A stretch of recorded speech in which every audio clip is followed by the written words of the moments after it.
پیش کر رہے ہیں، اللہ تعالیٰ ایک ایک ساعت اور ایک ایک لمحہ قبول فرمائے۔ حضور علیہ السلام کا ذکر اہل ایمان کے لیے تسکین کا سبب ہے۔ حضرت شیخ مہدی الفاسی مطالع المسرات شرح دلائل الخیرات میں لکھتے ہیں کہ آقا کریم کا ذکر سن کر جس شخص کے کلیجے میں ٹھنڈ نہیں پڑتی، اس کے سینے میں دھڑکنے والا دل کسی مومن کا دل ہی نہیں ہے۔ یہ ہو ہی نہیں سکتا کہ حضور کا ذکر ہو اور تسکین نہ پہنچے۔ لوگ ہمیں پوچھتے ہیں کہ یہ میلاد کر رہے ہو، کہاں لکھا ہوا ہے؟ لکھے ہوئے کی کمی نہیں، ہمارے علماء دلائل کے انبار لگا دیتے ہیں، لیکن میں کہا کرتا ہوں کیا ذکر محبوب کے لیے بھی کسی دلیل کی ضرورت ہوتی ہے؟ کبھی ایسا ہوا ہے کہ بات پھولوں کی چھڑی ہو اور بلبل کہے لکھا کہاں ہے؟ کبھی سنا ہے کہ بات شمع کی چل رہی ہو اور پروانہ دلیلیں ڈھونڈ رہا ہو؟ اور یہ بھی کبھی نہیں ہوا کہ بات سرکار مدینہ کی ہو رہی ہو اور امتی کو کسی دلیل کی ضرورت ہے۔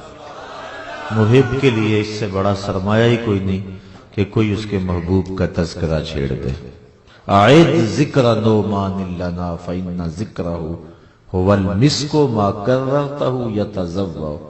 امام شافعی کہتے ہیں میرے محبوب کی باتیں چھیڑو، میرے ممدوح کا تذکرہ کرو، میرے محبوب کی باتیں ایسی کستوری ہے تم جو اسے چھیڑتے جاؤ گے خوشبو پھیلتی چلی جائے۔ تو یہ ذکر ایسا ہے، کوئی میں نئی بات آپ کو نہیں سنانے لگا، اور آپ سے مجھ سے قبل جو بھی آپ نے سنا کوئی بھی نئی بات نہیں تھی، آپ سنتے آئے ہیں، لیکن یہ چاشنی ہے ذکر رسول کی کہ ہر بار لطف نیا ہوتا ہے، کیفیت نہیں ہوتی ہے، اور یہ حضور کے ذکر کا نور ہے جو آپ کو سر شام سے اس وقت تک نصیب ہو رہا ہے۔ اور حضور کے آنے پر مسرتوں کا اظہار کرنا یہ ہمارے اوپر بہت ضروری ہے، کیونکہ اللہ نے اپنے محبوب کی صورت میں ہمارے اوپر بڑا کرم کیا۔ شیخ کہتے ہیں الانبیاء کلہم الی امم عطیۃ ونبینا لنا ہدیۃ والعطیۃ للمحتاجین والہدیۃ للمحبوبین۔ کہا سارے نبی امتوں کی طرف اللہ کا عطیہ ہے، ہمارے نبی ہمارے لیے اللہ کا ہدیہ ہے۔ پھر وہ کہتے ہیں کہ جو عطیے ہیں وہ محتاجوں کو دیے جاتے ہیں اور ہدیے محبوبوں کو دیے جاتے ہیں۔ تو گویا اس نے حضور کی صورت میں ہمارے اوپر کرم فرمایا۔ اللہ تعالیٰ نے قرآن مجید میں فرمایا نا لقد من اللہ علی المؤمنین اذ بعث فیہم رسولا۔ یہ ہمارے خطبہ جوش خطابت میں کیا جاتے ہیں کہ اللہ نے احسان کیوں جتلایا؟ اس لیے کہ اس نے اپنا محبوب دے دیا۔ میں کہتا ہوں محبوب نہیں دیا اس نے، رسول کا لفظ ہے یہاں۔ جو حضور کی محبوبیت ہے وہ عطا تو ہوئی لوگوں کو، حضور کی شان محبوبیت کے ساتھ جلوہ گر ہوئے، لیکن حضور کا سارا حسن لوگوں کی نظروں سے چھپا کے رکھا ہے۔ حضرت شاہ ولی اللہ محدث دہلوی علیہ رحمہ حضرت شاہ عبد الرحیم محدث دہلوی سے روایت کرتے ہیں کہ میرے باپ نے خواب میں حضور کی زیارت کی، اور جس نے حضور کو خواب میں دیکھا اس نے حضور کو ہی دیکھا۔ ابن ماجہ میں 6 طرق سے روایت مروی ہے۔ اور پھر جس نے حضور کو دیکھا حضور قصد اور مرضی سے اس کے خواب میں آئے۔ اور تیسری بات کہ جو حضور نے خواب میں عطا کیا وہ محض گمان اور خیال نہیں، حقیقت ہے۔ اور چوتھی بات امام بخاری نے روایت نقل کی ہے من رآنی فی المنام فسیرانی فی الیقظہ، فرمایا جس نے مجھے خواب میں دیکھا قریب جاگتے بھی دیکھ لے گا۔ شارحین لکھتے ہیں کبھی ایسا ہوتا ہے کہ بندے میں وقت جاگے ہوتے ہیں خواب میں، لیکن بیداری میں وہ مقدر نہیں اپنے خفتہ بیدار پاتا، تو یہ کیا ہوا کہ وہ جاگتے بھی دیکھ لے گا؟ تو علماء کہتے ہیں، شارحین کہتے ہیں حدیث اپنی جگہ پہ درست ہے، ساری زندگی نہ بھی دیکھ سکا، نزع کے وقت رخ محبوب سامنے ہوگا۔ اور ظہوری صاحب لکھتے ہیں کہ سوکھا نکلے سا ظہوری جے ویخ لواں مکھ تیرا۔ اگر اس وقت حضور نظر آ گئے، حضور کا دیدار ہو گیا تو چاہیے بھی کیا؟ تو یہ چار چیزیں ذہن میں رکھے، جس نے حضور کو دیکھا اس نے حضور کو ہی دیکھا، فَإِنَّ الشَّيْطَانَ لَا يَتَمَثَّلُ بِهِ، اور دوسرا قصد سے آئے، تیسرا جو عطا کیا وہ حقیقت میں، اور چوتھی بات کہ جس کو خواب میں زیارت کا شرف بخشا اس کو عالم بیداری میں بھی بخشے گا۔ اور شیخ عبدالعزیز دباغ مصری البریز میں لکھتے ہیں کہ جس کو حضور نے بیداری میں دیدار دے دیا 2999 درجے ولایت کے فوراً طے ہو جاتے ہیں۔ یہ حضور کے بیداری میں دیدار دینے کی برکتیں ہیں جو بندے کو فوراً نصیب ہوتی ہیں۔ اللہ اکبر۔ تو شاہ عبد الرحیم وحدہ سے دہلی فرماتے ہیں میں نے حضور کو خواب میں دیکھا اور عرض کی حضور کہ فرمان ہے آپ کا ہی انا املہ و اخی یوسف اسبہ، میں نمکین حسن والا ہوں اور میرا بھائی یوسف میٹھے حسن والا تھا۔ وہاں تو زنانے مصر نے انگلیاں کاٹ لیں اور یہاں ایسا کوئی واقعہ نہیں پیش آیا، تو اس کی کیا وجہ ہے؟ تو حضور نے جو جواب دیا میں وہ آپ کے سامنے رکھ رہا ہوں۔ در سمین کے اندر شاہ صاحب نے اس کو بیان کیا، اب تو اس کا ترجمہ بھی مارکیٹ میں دستیاب ہے۔ کہا جمالی مستور عن اعین الناس غیرۃ من اللہ، اے عبد الرحیم اللہ نے غیرت کی وجہ سے میرے حسن کو لوگوں کی نظروں سے چھپا کے رکھا ہے۔ کوئی محب نہیں چاہتا کہ میرا محبوب کوئی دیکھے۔ وہ قتیل شفائی لکھتا ہے اس حد تلک بڑھ گئی ہے بے اعتمادی کہ تجھ کو تجھ سے بھی چھپانا چاہتا ہوں۔ وہ کہتا ہے میرا تو جی نہیں چاہتا کہ تو خود بھی دیکھے، تو آئینہ بھی دیکھے۔ اس حد تلک بڑھ گئی ہے بے اعتمادی کہ تجھ کو تجھ سے بھی چھپانا چاہتا ہوں۔ تو کہا کوئی محب نہیں چاہتا کہ میرا محبوب کوئی دیکھے، تو کہا اس نے بھی یہ نہیں چاہا کہ میرا محبوب کوئی دیکھے۔ جمالی مستور عن اعین الناس غیرۃ من اللہ، اس نے اپنی غیرت کی وجہ سے میرے حسن و جمال پہ پردے ڈالے، اور 70,000 پردے بشریت کے صوفیہ فرماتے ہیں حضور کے جمال پہ تھے، لیکن اس کے باوجود بھی نہیں دیکھا جاتا۔ صرف آپ دیکھیں کہ 25 کے قریب سے ابھی ہیں جو حضور کا حلیہ بیان کرتے ہیں، 25-30 لگا لیں، اس سے زیادہ ان کی تعداد نہیں ہے، جبکہ صحابی ہوتا ہی وہ ہے جس نے حضور کے رخ نور کو دیکھا۔ لیکن وہ ایک دوسرے سے پوچھتے تھے بتاؤ حضور کیسے تھے؟ تم نے نہیں دیکھا؟ کہا کب دیکھا ہے؟ دیکھ کر بھی نہیں دیکھا۔ اور جو حلیہ بیان کر سکتے تھے انہیں ناز ہوا کرتا تھا۔ حضرت ابو طفیل یہ صحابہ میں سب سے آخر میں فوت ہوئے 110 ہجری میں۔ ایک دن اونچے ٹیلے پہ کھڑے ہو گئے، حج کا موسم تھا، کہا لوگوں میرے قریب آؤ نا، اس وقت دنیا پہ کوئی نہیں ہے جس نے حضور کو دیکھا، یہ صرف میری آنکھیں ہیں جنہوں نے جمال والدحا کو دیکھا ہے۔ فخر ہے اس بات پہ۔ وہ ذوق نے کہا تھا نا ایک دن اپنے شاگردوں کو کہ آنے والی صدیاں تم پہ ناز کریں گی اے لوگو، تم نے ذوق کو دیکھا، ذوق سے باتیں کی ہیں۔ تو حضرت ابو طفیل کہتے ہیں کہ ان آنکھوں نے جمال جہاں آرا دیکھا ہے، آؤ مجھ سے پوچھو۔ لوگ قریب آئے، کہا صف لنا، بتائیں نا پھر حضور کیسے تھے؟ تو انہوں نے 3 لفظوں میں کہانی سنائی۔ کان رسول اللہ صلی اللہ علیہ وسلم ابیض مقصدا ملیحا، کہا ایک تو گوری رنگت کے تھے، دوسرا درمیانی قد و قامت تھی، اور تیسرا نمکین حسن تھا۔ یہ 3 چیزیں حضرت ابو طفیل نے بیان فرمائی۔ کان رسول اللہ ابیض مقصدا ملیحا، اور مجھے ابیض سے بات یاد آئی، یہ دادا پوتے کا بڑا پیار ہوتا ہے، اور دادا اپنے پوتے کا کوئی عرفی نام رکھ لیتا ہے۔ حضرت عبد المطلب نے حضور کا ایک عرفی نام رکھا ہوا تھا اور وہ یہی تھا ابیض۔ وہ جب حضور کو پکارتے تھے ابیض کہہ کے پکارتے تھے، او گوری رنگت والے، اللہ، یہ لفظ کہہ کے وہ حضور کو پکارتے تھے۔ اور حضور کے چچا ابو طالب کے قصیدے کے اندر یہی لفظ ہے، وَأَبْيَضُ يُسْتَسْقَى الْغَمَامُ بِوَجْهِهِ، بارش نہیں ہو رہی تھی، لوگ ان کے پاس آئے کہ بارش نہیں ہو رہی، آپ نے حضور کو پکڑا، 9 سال کی عمر ہے، اور حضور کی پشت کعبہ کی دیوار سے لگائی اور رب سے کہا مالک کس کے صدقے بارشیں نازل کر دے۔ لوگ کہتے ہیں نبی کی بات کرنی ہے تو 40 سال کے بعد کی کہانی چھیڑو۔ یہ ابھی جو ہے وہ 2 جمعے ہوئے آپ کے شہر میں بڑی زوردار گفتگو ہوئی، لوگوں نے کہا کہ جو کچھ ہے 40 سال کے بعد ہے، تو میں نے اسی دن عصر کے بعد جا کر کے وہاں کہا، میں نے کہا تم کہتے ہو 40 سال کے بعد نبی کی سیرت شروع ہوتی ہے؟ میاں سیرت کی بات بعد میں کرنا، پہلے پیدا ہوتے صورت تو دیکھ لو، پہلے صورت تو دیکھو، رخ تو دیکھو، رخ کے آئینے میں مصور آہا سجا ہوا، اور ماتھے کی ہر لکیر پہ قرآن لکھا ہوا۔ اور میں نے کہا تم باقی رہی بات سیرت کی، تو سیرت بھی 40 سال کے بعد شروع نہیں ہوتی۔ جب حضرت حلیمہ سعدیہ دودھ پیش کرتی ہیں، حضور ایک پستان سے لیتے ہیں، پھر وہ دوسرا پستان پیش کرتی ہیں، حضور رخ پھیر دیتے ہیں۔ یہ بتلانا تھا کہ میرا اور بھائی ہے، اور میں عدل و انصاف کا سبق پڑھانے آیا ہوں، میں کسی کا حق قسم کرنے نہیں آیا۔ تم کہتے ہو 40 سال بعد سیرت شروع ہوتی ہے، یہاں تو حجرہ حلیمہ بھی شروع ہو رہی ہے۔ اگر غور کرو اس کا تو ایک ایک لمحہ پیغمبر ہے، ایک ایک ساعت پیغمبر ہے۔ تو حضور علیہ السلام کو کھڑا کر کے کہا کہ اے اللہ اس کے صدقے بارش نازل کر دے، تو فوراً چھم چھم بارش اتری۔ تو انہوں نے اس وقت ایک طویل قصیدہ لکھا جس کا یہ شعر ہے، وَأَبْيَضُ يُسْتَسْقَى الْغَمَامُ بِوَجْهِهِ، یہ میرا گوری رنگت والا بھتیجا جس کے چہرے کی برکت سے بارش اترتی ہے۔ سمال الیتامى عصمۃ للارامل، بیواؤں کا آسرا اور یتیموں کا سہارا۔ جب 9 سال کی عمر ہے اس وقت کہہ رہے ہیں، اور وہ روایت آپ نے علماء سے بے شمار مرتبہ سنی ہوگی۔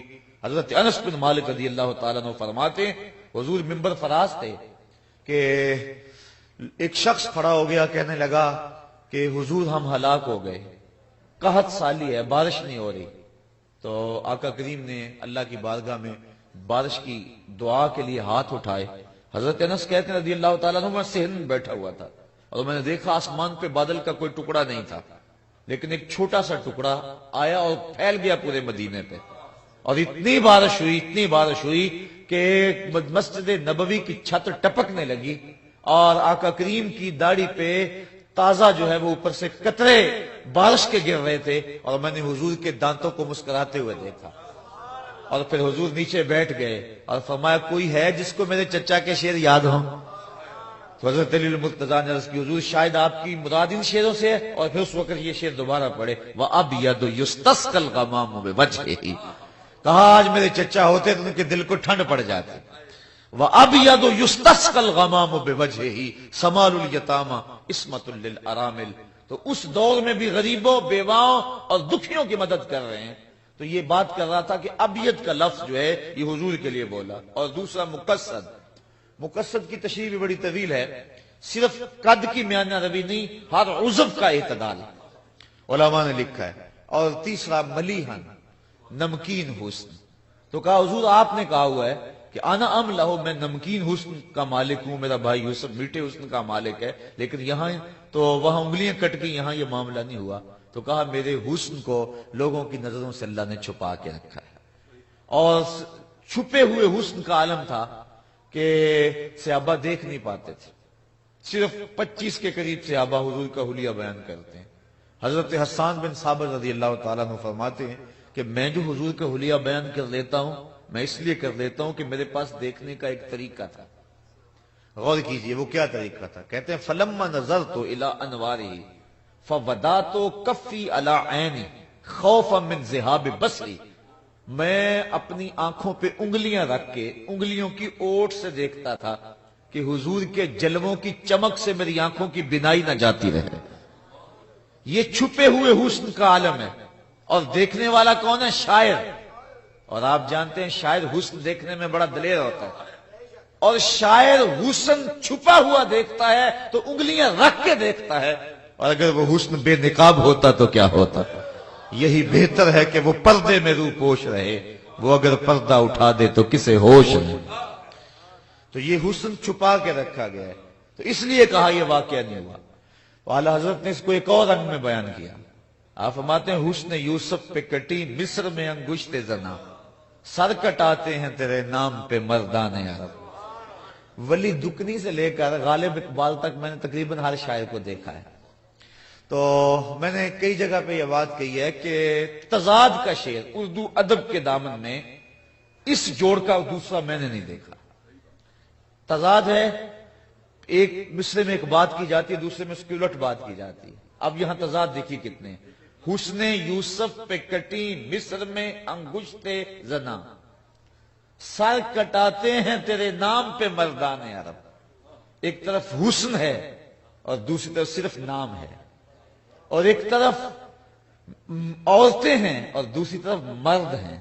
وہ عورتیں بھی مصر کی اور یہ مرد بھی عرب کے، اور ان کی انگلیاں ہیں اور ان کے سر ہیں، اور ان کی کٹی ماضی ہے اور یہ کٹاتے ہیں مضارع ہے، اور ان کی کٹی لازم ہے، کٹاتے ہیں متعدی ہے، یعنی کٹنے میں قصد نہیں ہے، کٹانے میں قصد ہے۔ ہاں، کٹانے میں قصد ہے۔ حسن یوسف پہ کٹی مصر میں انگشت زنا، سر کٹاتے ہیں، تسلسل بھی ہے، قصد بھی ہے، مضارع بھی ہے، تسلسل بھی جاری ہے۔ عامر چیمہ سے لے کر علم الدین تک تسلسل باقی رہے گا۔ سر کٹاتے ہیں تیرے نام پہ مردان عرب۔ اور پھر لطف کی بات یہ ہے کہ انہوں نے ان کی انگلیاں کٹ گئیں لیکن ایمان پھر بھی نہ لائیں۔ یہاں سر بعد میں کٹائے، ایمان پہلے لائے۔ حسن یوسف پہ کٹی مصر میں انگشت زنا، سر کٹاتے ہیں تیرے نام پہ مردان عرب۔ سخن شاعری شہریار اپنی جگہ، نعت کہنے کو احمد رضا چاہیے۔ میرے امام نے حد کر دی۔ میں اعلی حضرت کے ذوق کی تازگی آ رہی ہے۔ ایک دن اعلی حضرت کا جی چاہا کہ میں حضور کی زلفوں کو رات کہہ دوں۔ شاعر کہا کرتے ہیں زلفوں کو رات۔ حافظ شیرازی کا ایک شعر ہے، بفروغ چہرہ زلفت رہے دل زند ہما شب، چہ دلاو رست دزدے کے بشب چراغ دارت۔ وہ کہتا ہے کہ زلفوں کے اندھیرے میں اپنے رخ کا چراغ جلا کے لوگوں کے دل لوٹ رہا ہے۔ کتنا بہادر چور ہے، رات کو چراغ جلا کے لوٹ رہا ہے۔ چہ دلاو رست دزدے کہ بشب چراغ دارت، کہ رات کے اندر چراغ جلا جلا کے لوٹ رہا ہے، کتنا بہادر چور ہے۔ تو شاعر کا مزاج ہے کہ محبوب کی زلفوں کو شب کہے اور چہرے کو دن کہے۔ میرے امام کا جی بھی چاہا کہ میں زلف پیمبر کو شب کہہ دوں، لیکن پھر حوصلہ نہ ہوا۔ پھر کہا چلو شب نہیں کہتا، لیلۃ القدر کہہ دیتا ہوں۔ اب دیکھیے اعلی حضرت کا ذوق، کہتے ہیں لیلۃ القدر میں مطلع الفجر حق، مانگ کی استقامت پہ لاکھوں سلام۔ کہا حضور علیہ السلام کی زلفوں میں مانگ ایسے تھی جس طرح لیلۃ القدر میں پو پھٹ رہی ہے۔ لیلۃ القدر میں مطلع الفجر حق۔ اور پھر یہاں قبلہ بیٹھے ہیں، میرے ذوق کو تازگی اور ولولے مل رہے ہیں۔ مطلع الفجر حق کہا، صبح بھی دو ہوتی ہے نا، ایک صادق اور ایک کاذب۔ کہا یہ صبح کاذب نہیں ہے بلکہ یہ صبح صادق ہے۔ اللہ لیلۃ القدر میں مطلع الفجر حق، مانگ کی استقامت پہ لاکھوں سلام۔ ایک اور دیکھیے اعلی حضرت کا اسلوب، اللہ اکبر۔ جب جبریل حضور کے پاؤں چوم رہے نا تو اعلی حضرت کا جی چاہا کہ میں کہوں جبریل سجدے کر رہے، لیکن شریعت قدغن لگاتی ہے نا یہاں، لیکن ذوق بھی تھا۔ صحابہ کا بھی ایک مرتبہ ذوق آیا نا، کہا نحن احق ان نسجد للنبی، حضور جی چاہتا ہے سجدہ کرے لیکن عشق روکتا ہے۔ اور اعلیٰ حضرت بھی فرماتے ہیں جب وہ گنبد خضرا سامنے ہوتا ہے تو دل سجدے کو بے قرار ہو جاتا ہے، پھر کہتے ہیں روکیے سر کو روکیے۔ ہاں یہی امتحان ہے۔ تو یہ ایک تقاضا ہوتا ہے، بے تابی اور ٹپکتے ہیں سجدے پیشانیوں سے۔ اور اقبال بھی کہتا ہے کہ رشتہ آئین حق زنجیر پاس، پاس فرمانے جناب مصطفیٰ، ورنہ گردے تربتش گردید میں سجدہ بر خاک او پاشید میں۔ اے فاطمہ جو کام تو نے کر کے دکھایا، میرا جی چاہتا تیری قبر کا طواف کرو۔ نبی کے گھر کی ہے عظمت، نبی سے سنتے ہیں۔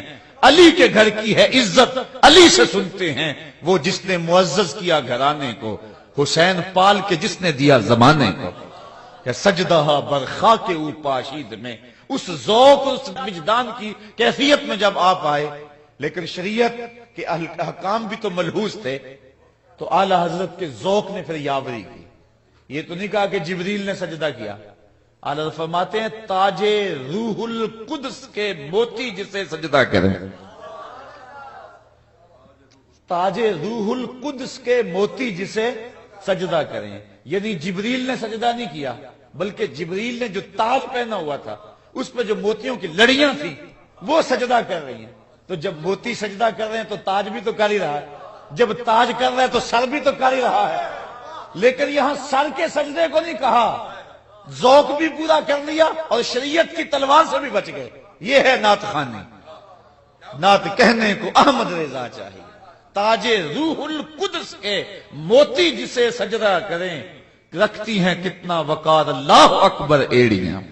یہ محبوب علیہ السلام کی عظمتیں ہیں, یہ حضور کی رفعتیں ہیں. بات بہرحال بڑھتی چلی جائے گی. میں نے جو آیت آپ کے سامنے پڑھی, نعت کے دو اسلوب ہیں.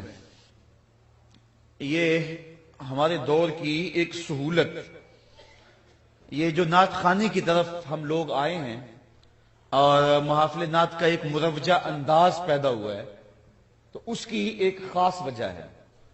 چونکہ منبر و محراب پر جب علماء نے اپنے مسلک پہ گفتگو کی تو کچھ لوگوں کو یہ بات کڑوی لگی.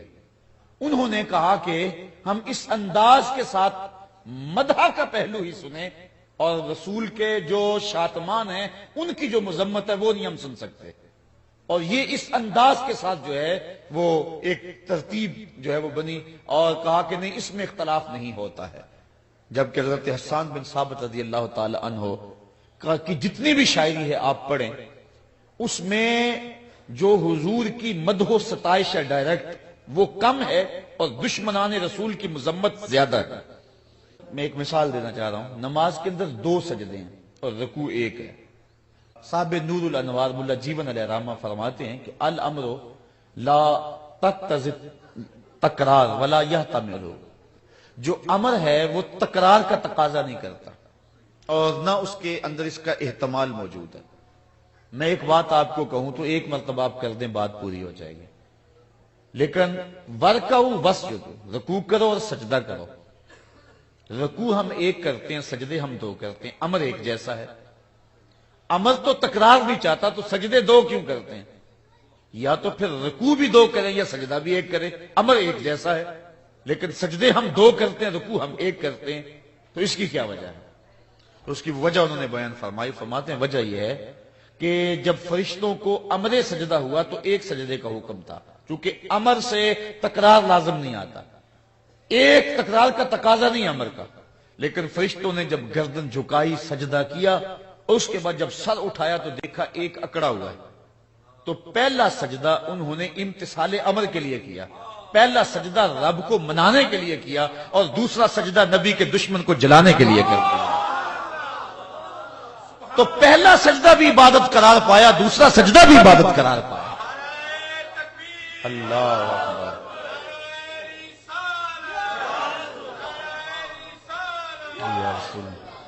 تو نبی کی مدح و ستائش یہ بھی نعت ہے, اور حضور کے دشمنوں کی ٹھکائی یہ بھی نعت ہے.